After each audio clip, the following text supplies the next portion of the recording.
नमस्कार मित्रों, मैं आलोक तिवारी आप सभी दर्शकों का लीगल एंड लॉजिकल विजन के इस यूट्यूब चैनल पर हार्दिक स्वागत करता हूं।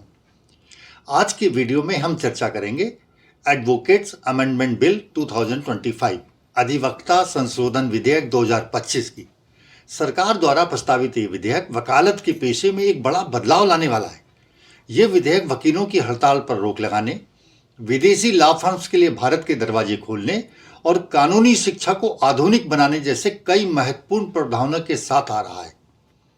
अतः आज का ये वीडियो सामान्य नागरिकों, विशेष रूप से महिलाओं के लिए, साथ ही न्याय एवं कानून के क्षेत्र से जुड़े व्यक्तियों और प्रतियोगी परीक्षाओं की तैयारी कर रहे विद्यार्थियों के लिए बहुत महत्वपूर्ण है। चलिए अब इसे विस्तार से समझते हैं। एडवोकेट्स अमेंडमेंट बिल 2023 अधिवक्ता संशोधन विधेयक 2023 अपने लक्ष्यों को प्राप्त नहीं कर पाया था। इसने 1879 के लीगल प्रैक्टिशनर एक्ट को निरस्त तो किया था और 1961 के अधिवक्ता अधिनियम में कुछ बदलाव भी किए थे, लेकिन कई अहम मुद्दे अनसुलझे रह गए थे, जैसे अनाधिकृत प्रैक्टिस पर नियंत्रण, बार एसोसिएशन में पारदर्शिता और कानूनी पेशे में अनुशासन। इसके अलावा कानूनी शिक्षा में सुधार की तत्काल आवश्यकता भी थी, ताकि नए वकील बदलते वैश्विक परिदृश्य में प्रतिस्पर्धा कर सकें। एक बड़ा मुद्दा हड़ताल और न्यायालयों के बहिष्कार का भी था। हड़तालों और बहिष्कार की वजह से न्याय प्रक्रिया में देरी होती रहती थी, जिससे जनता को बड़ा नुकसान उठाना पड़ता था और उनका समय भी बहुत बर्बाद होता था। इसलिए सरकार 2025 का विधेयक प्रस्ताव लाई है, जो इन सभी मुद्दों को संबोधित करता है और कानूनी पेशे को अधिक संगठित और जवाबदेह बनाने की दिशा में कदम बढ़ाता है। आइए 2025 विधेयक के नए प्रावधान और बदलाव को समझते हैं। Bar council of India BCI 1961 अधिनियम की धारा 4 में प्रस्तावित संशोधन के अनुसार केंद्र सरकार द्वारा नामित 3 सदस्य होंगे।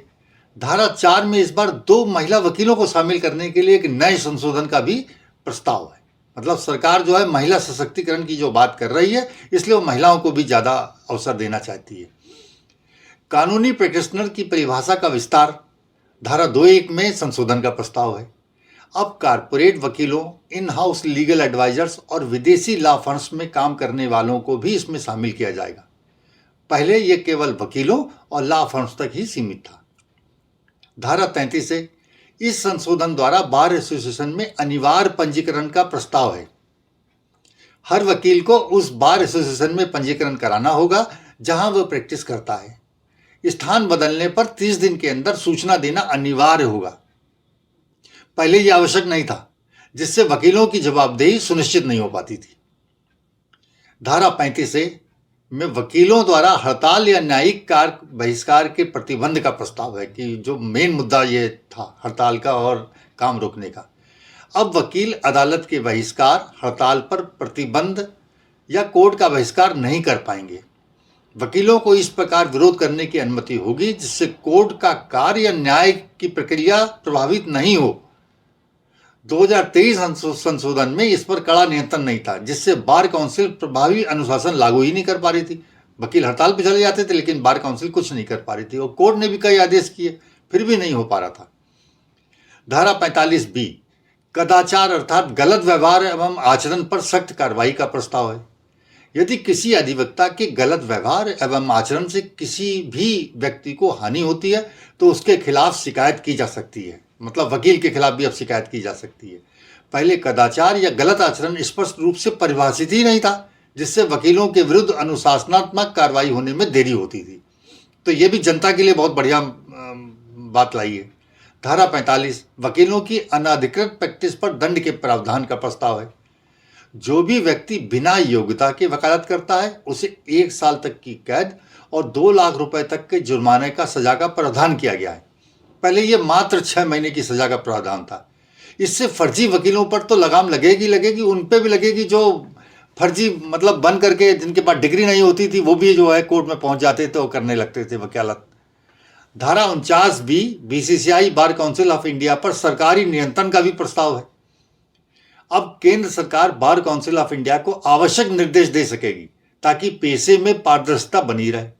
पहले सरकार का हस्तक्षेप सीमित था, जिससे बार काउंसिल स्वतंत्र रूप से निर्णय लेती थी। धारा 49 विदेशी लॉ फर्मों की भारत में प्रवेश का प्रस्ताव भी किया है कि ताकि यहाँ के बच्चे सीखें। भारत में विदेशी लॉ फर्म्स को प्रवेश देने के लिए नियम बनाए जाएंगे जिससे भारतीय वकीलों को वैश्विक स्तर पर अवसर मिलेंगे। ये 2023 में भी प्रस्तावित था, लेकिन कोई ठोस दिशा निर्देश इस संबंध में लागू नहीं थे। अब चूंकि अंतर्राष्ट्रीय मामलों में भी लोग बहस करने जाते हैं तो यहाँ के भी वकील जाया करेंगे। कानून से जुड़े लोगों का मानना है कि यह विधेयक एक क्रांतिकारी बदलाव लाने वाला है। इससे वकीलों की जिम्मेदारियां स्पष्ट होंगी और जनता का भरोसा भी बढ़ेगा। अंतर्राष्ट्रीय लॉ फर्म्स के प्रवेश से भारतीय वकीलों के लिए नए अवसर मिलेंगे। हड़तालों पर रोक से न्याय प्रक्रिया बाधित नहीं होगी, जिससे नागरिकों को समय पर न्याय मिल सकेगा। मतलब ये चीज़ें बढ़िया होंगी इस विधेयक के आने से। सरकार ने इस महत्वपूर्ण मुद्दे पर सार्वजनिक भागीदारी के अंतर्गत जनता और इस क्षेत्र से जुड़े लोगों की खुले मन से राय भी मांगी है और भारत के नागरिकों से इस विधेयक पर 28 फरवरी 2025 तक अपने बहुमूल्य सुझाव देने को कहा है। यदि आप भी इस विषय पर अपनी कोई प्रतिक्रिया या सुझाव सरकार को देना चाहते हैं तो dhruv kumar.1973@gov.in और imsel-dla@nic.in पर ईमेल द्वारा भेज सकते हैं। मैं ये दोनों अपने कमेंट में लिख दूंगा और आपको ये ईमेल के जगह, और आपके पास यदि कोई सुझाव है तो आप निश्चित रूप से इनको भेजिए सरकार को। सरकार का उद्देश्य वकीलों और आम जनता दोनों की समस्याओं का समाधान निकालना है और आपकी राय और सुझाव इस प्रक्रिया में बेहद महत्वपूर्ण है। अतः ईमेल भेजकर सरकार को अपनी राय और सुझावों से बेहिचक अवगत कराएं। आपको ये जानकारी कैसी लगी कमेंट बॉक्स में अवश्य बताइएगा। अगर आपको ये जानकारी अच्छी लगी हो तो वीडियो को लाइक करें और शेयर करें और चैनल को भी सब्सक्राइब करें। हम आपसे फिर मिलते हैं एक नए विषय और विमर्श के साथ। जय हिंद, जय भारत, धन्यवाद।